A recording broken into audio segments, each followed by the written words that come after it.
du syllabus imagerie osteoarticulaire que nous avons rédigé, Michel Cohen, Pierre Champsor et moi-même, intitulé Imagerie de l'avant-pied. Le diagnostic des pathologies de l'avant-pied fait appel en première intention au couple radiographie et échographie. Le scanner et l'IRM ne seront utiles qu'en seconde intention. Au cours de cet exposé, nous allons nous limiter aux étiologies les plus fréquentes des douleurs de l'avant-pied que nous allons tenter de systématiser en pathologie intermétatarsienne, pathologie osseuse, arthropathie, pseudotumeurs et tumeurs des parties molles.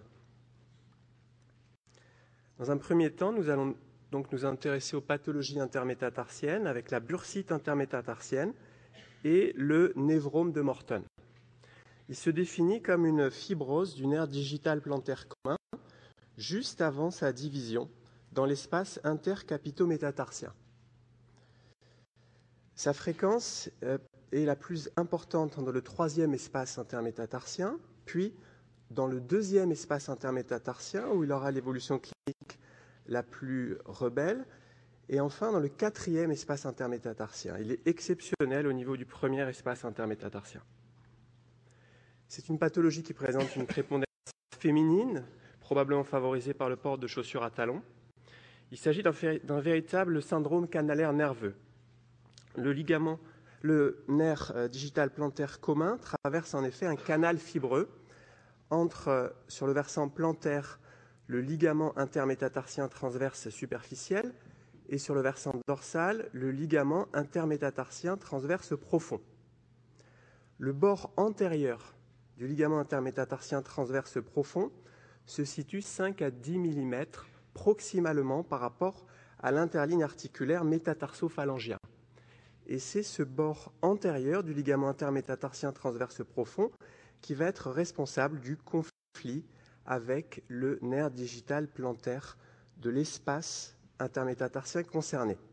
Ce conflit va engendrer des douleurs intenses et intermittentes qui seront favorisées par le chaussage étroit et la marche. À l'examen clinique, la pression directe de l'espace intercapitométatarsien réveille la douleur. La manœuvre de Mulder, qui consiste à exercer une compression transversale des têtes métatarsiennes, est également un élément clinique spécifique. Il est fondamental de rechercher de manière systématique une dysesthésie ou une anesthésie de l'espace interorteil concerné. Cette pathologie est unique ou multiple, unie ou bilatérale. Dans tous les cas, elle ne se développe pas par hasard. Elle témoigne systématiquement d'un trouble de l'appui antérieur. Il faudra toujours rechercher une pathologie associée telle que l'hallux valgus ou le syndrome du deuxième rayon. Le diagnostic de névrome de Morton est avant tout clinique. L'imagerie n'est donc pas d'utilisation systématique.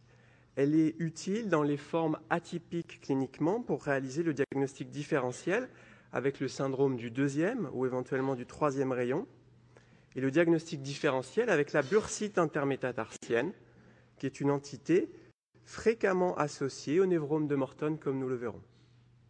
L'imagerie est enfin fondamentale pour réaliser le bilan préthérapeutique avant une infiltration de dérivés cortisonnés ou une chirurgie. L'échographie est la méthode d'imagerie reine pour le diagnostic de névrome de Morton, grâce à sa résolution spatiale. L'examen va permettre de retrouver un épaississement nodulaire du nerf digital plantaire commun dans l'espace intermétatarsien concerné. Ici, le deuxième espace, on voit un comblement par rapport au troisième espace qui préserve un aspect graisseux avec une écostructure hyperéchogène normale. Donc on va débuter l'examen par des coupes qui seront coronales et puis on va se diriger rapidement vers des coupes sagittales dans l'espace intercapitométatarsien. Dans notre expérience, ce sont ces coupes sagittales qui sont les plus informatives. Elles vont retrouver le névrome de Morton qui va être mobile, qui va être non compressible et qui va être raccordé proximalement au nerf digital plantaire commun. Ici, une coiffe de bursite associée sur le versant profond et proximal du névrome. L'IRM, si elle est utilisée, doit inclure des coupes dans un plan coronal sur l'avant-pied. elle va retrouver un épaississement nodulaire de signal bas en pondération T1, variable en pondération T2, mais qui ne sera jamais un hypersignal T2 de type liquidien. Le névrome de Morton va avoir une topographie plantaire par rapport à l'espace intercapitométatarsien. Deuxième entité très fréquente, la bursite intermétatarsienne. Elle est d'origine mécanique ou rarement inflammatoire dans le cadre de pathologies rhumatismales. Elle est bien souvent associée au névrome de Morton, puisqu'elle découle également d'un trouble de l'appui antérieur. Sur le plan clinique, elle va provoquer un véritable syndrome de Morton, avec les signes cliniques semblables à celui du névrome de Morton, à savoir une douleur localisée dans un espace intercapitométatarsien, favorisée par un chaussage étroit, par une marche prolongée. Dans tous les cas, elle n'engendrera pas de troubles sensitifs. Là encore, l'imagerie n'est pas systématique. Elle est destinée à réaliser le diagnostic différentiel avec un névrome de Morton associé. Là encore, l'échographie est la méthode d'imagerie à privilégier. L'échographie va montrer une formation bien limitée, anéchogène, qui, à la différence du névrome de Morton, sera compressible, et la topographie de la bursite intermétatarsienne est plus profonde que le nerf digital plantaire commun de l'espace intermétatarsien concerné. Si on utilise le mode Doppler, on va pouvoir objectiver, bien souvent, une hypervascularisation périphérique de la bursite au niveau de la paroi bursale.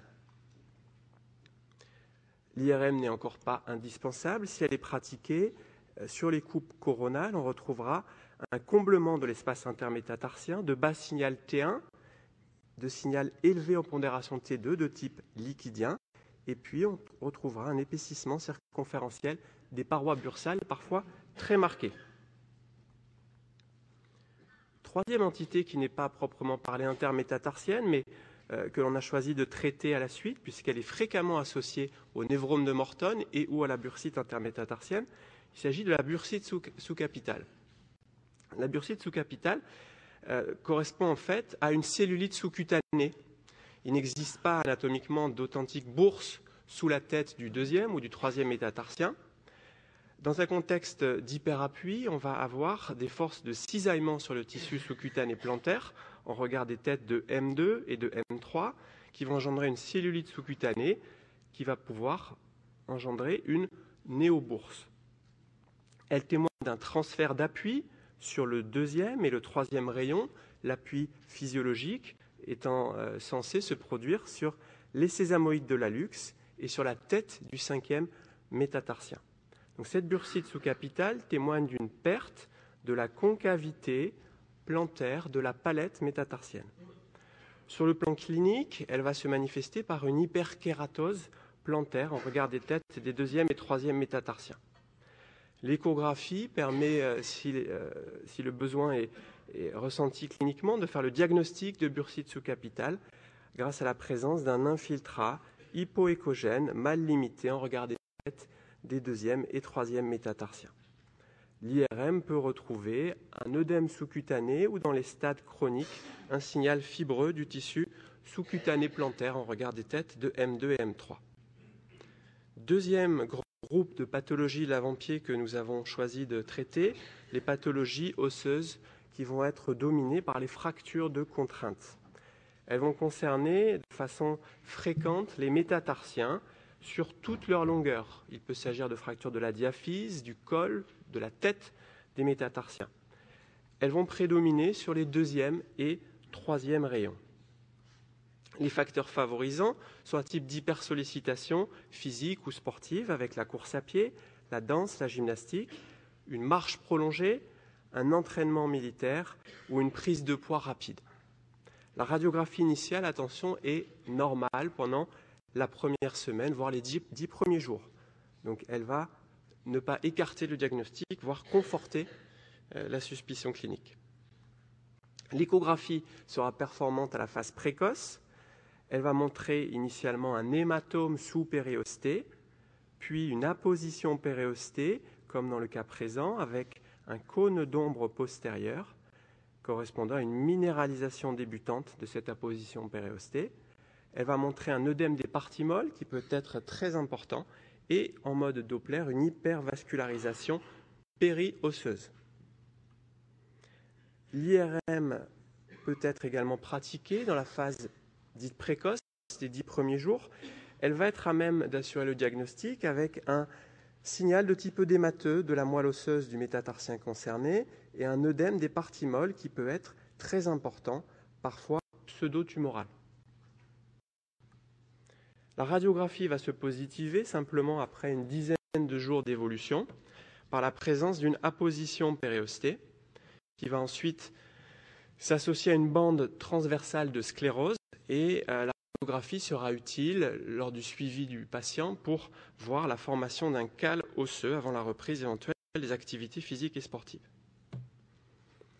Ces fractures des métatarsiens ne sont pas limitées à la diaphyse et au col du métatarsien. Elles peuvent concerner la base du métatarsien, comme dans le cas présent sur le deuxième métatarsien, et concerner d'autres pièces osseuses de l'avant-pied, la base des phalanges ou les sésamoïdes de l'hallux.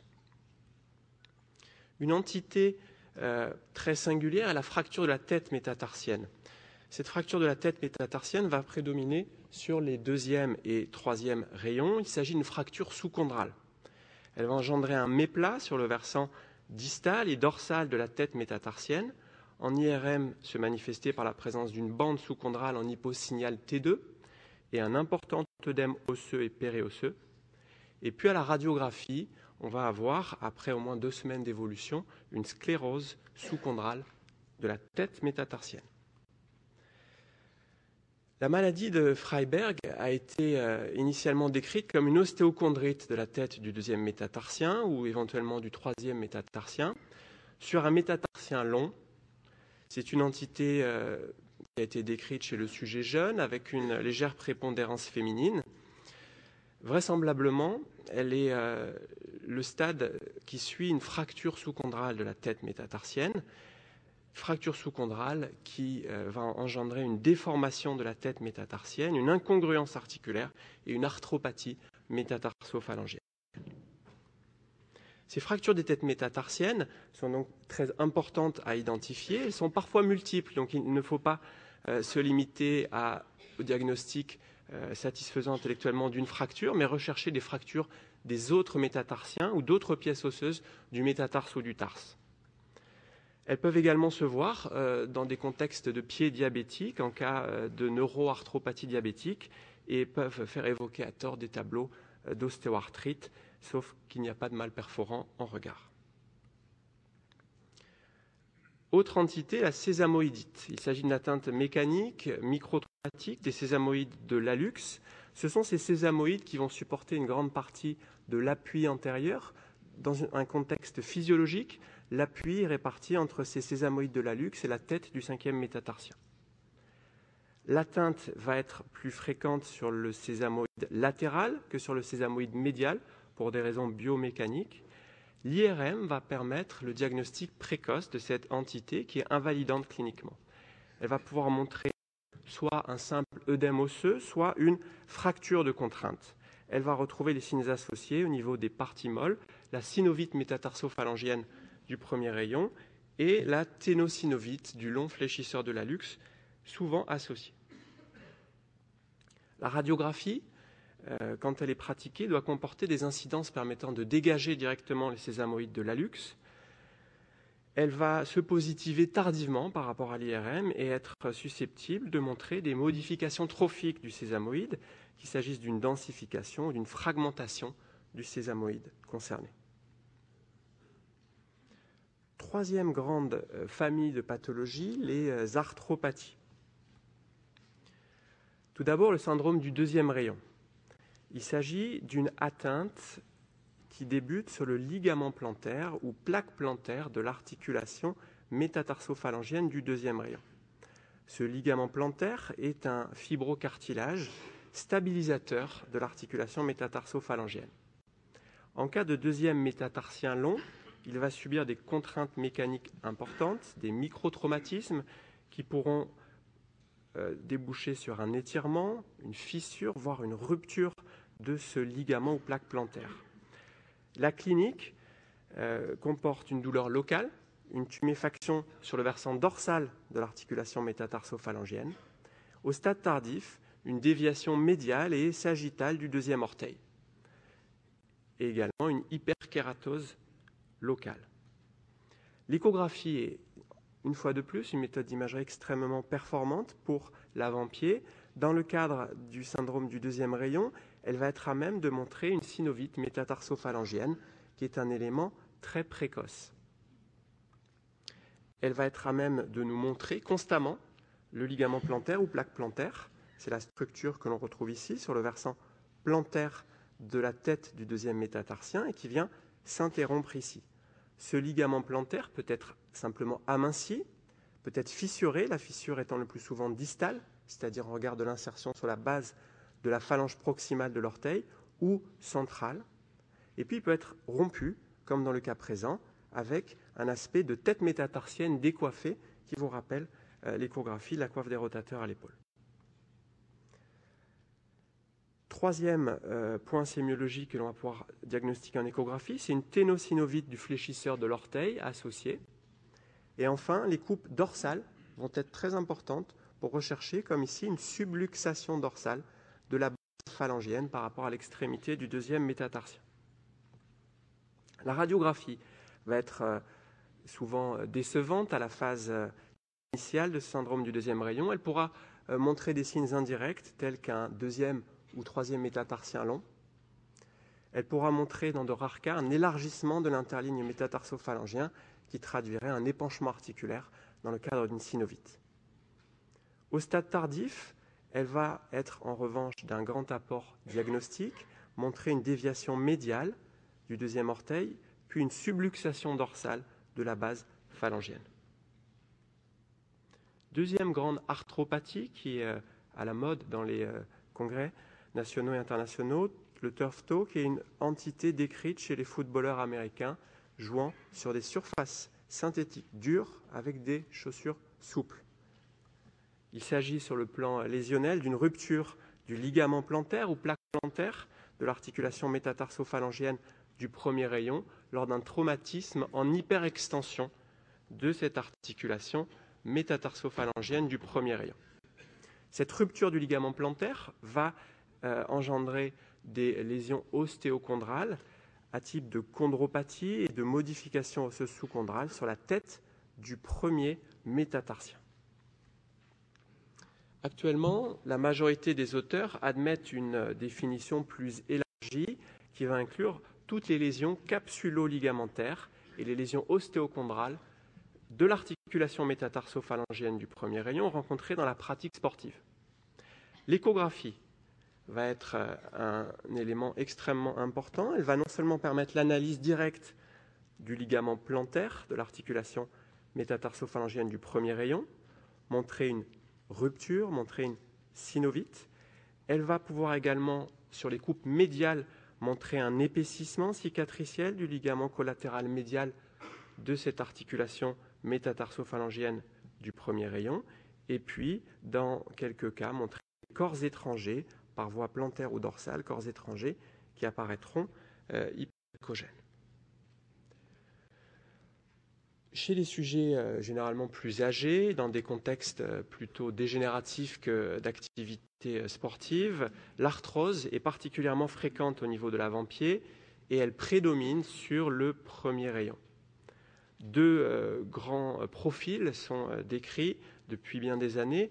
L'hallux rigidus, qui va correspondre à une arthrose métatarsophalangienne du premier rayon, qui va engendrer cliniquement une raideur articulaire douloureuse, et on note une absence de déviation de l'axe du premier rayon, ce qui permet de distinguer l'hallux rigidus de l'hallux valgus, plus fréquent, qui va donc inclure un valgus de l'hallux. C'est une pathologie qui est favorisée par un premier métatarsien court et un hallux long, un varus du premier métatarsien.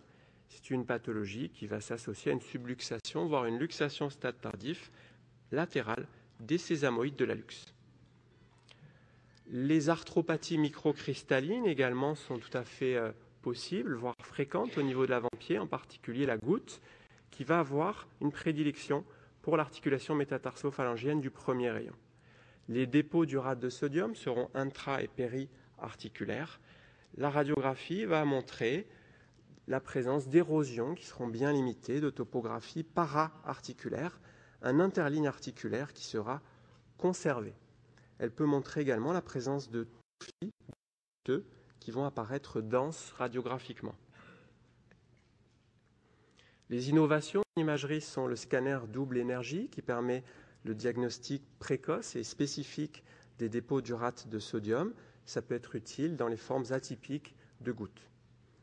L'IRM, enfin, va pouvoir montrer des anomalies inflammatoires extrêmement sévères, pseudo-septiques sur le premier rayon, avec une synovite aiguë, une érosion ici para-articulaire, une tuméfaction des parties molles.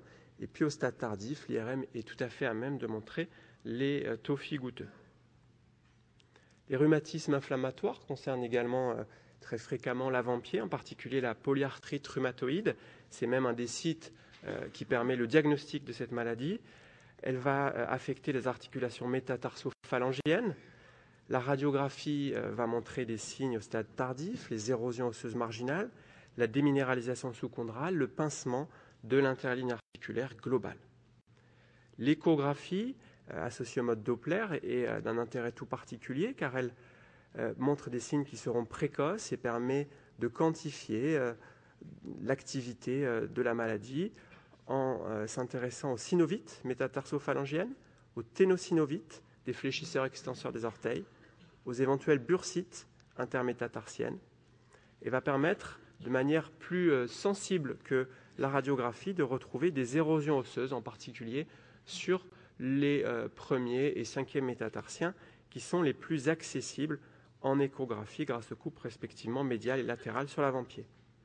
L'IRM, bien sûr, c'est l'examen de référence qui va montrer tous ces signes osseux avec les érosions et œdèmes osseux et des parties molles, synovites, ténosynovites, bursites, et pouvoir permettre même de montrer le panus synovial dans les formes les plus sévères de la polyarthrite rhumatoïde.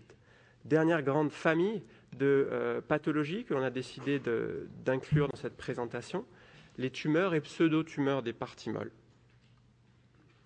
Les pseudo-tumeurs, heureusement, sont très nettement les plus fréquentes dans la pratique quotidienne. Elles vont inclure tout type d'entités au niveau de l'avant-pied, les granulomes à corps étrangers sur le versant plantaire, des bursites, comme ici cette bursite intermétatarsienne du deuxième espace, qui est historique par son volume et son extension sous-capitale. Et puis des kystes mucoïdes qui sont fréquents au niveau de l'avant-pied, à développement dorsal, plus commun sur l'articulation tarso-métatarsienne, l'interligne articulaire de l'isfranc, que sur l'articulation métatarsophalangienne. L'échographie permet le diagnostic de ces kystes mucoïdes. On retrouve une formation bien limitée, anéchogène, avec une paroi qui peut être d'épaisseur variable. Le signe clé est bien sûr la communication de ce kyste mucoïde par un collet plus ou moins serpigineux avec un interligne articulaire, ici tarso-métatarsien.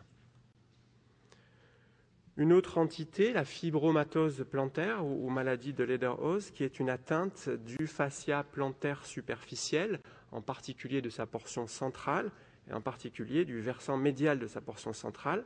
C'est une atteinte nodulaire qui peut donner des nodules uniques ou multiples. Elle peut être bilatérale, ce qui va faciliter le diagnostic et écarter une éventuelle tumeur des parties molles.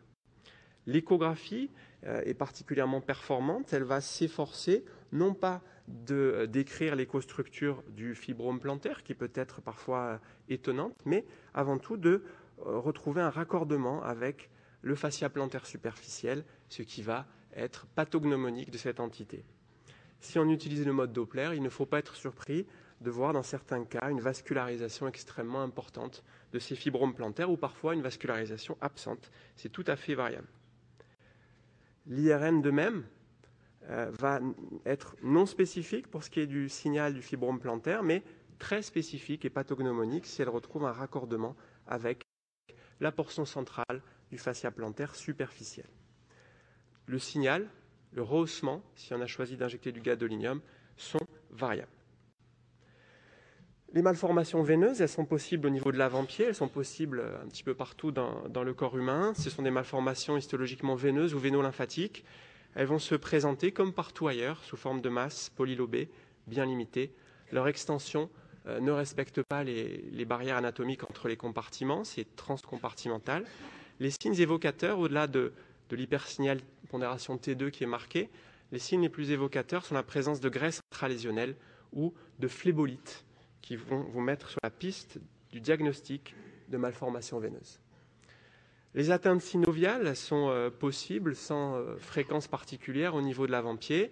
La synovite vilonodulaire, cette prolifération synoviale bénigne, qui va pouvoir concerner la synoviale d'une articulation, d'une bourse synoviale ou d'une gaine synoviale péritendineuse, se rencontre au niveau de l'avant-pied. Elle va être capable d'engendrer des érosions osseuses, généralement bien limitées, et elle va être reconnue par la présence de masses des parties molles qui vont être de densité élevée en tomodensitométrie, de signal bas, majoré en pondération T2 écho de gradient, en IRM, traduisant la présence d'hémosidérine.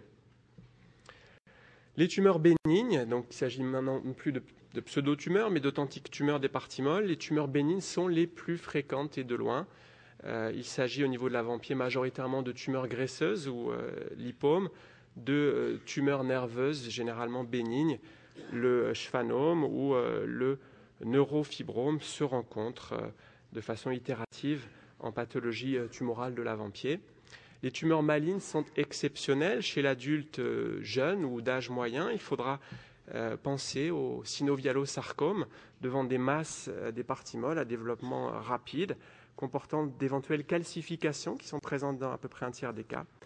En IRM, la présentation est impressionnante avec une masse polylobée qui peut présenter des septa intralésionnels, voire des niveaux intralésionnels. Chez l'adulte, après 50 ans, les étiologies de tumeurs malignes sont plus variables, depuis les sarcomes indifférenciés jusqu'aux métastases des parties molles. Donc cet exposé par sa nature et sa durée est non exhaustif. Il a eu pour but de souligner que la pathologie de l'avant-pied était très fréquente. Nous nous sommes efforcés de décrire en imagerie les étiologies les plus courantes, pathologie intermétatarsienne, pathologie osseuse, les arthropathies, les pseudotumeurs et tumeurs des parties molles. Et nous avons bien insisté sur la stratégie diagnostique face à une douleur de l'avant-pied qui doit démarrer toujours par le couple en première intention radiographie-échographie.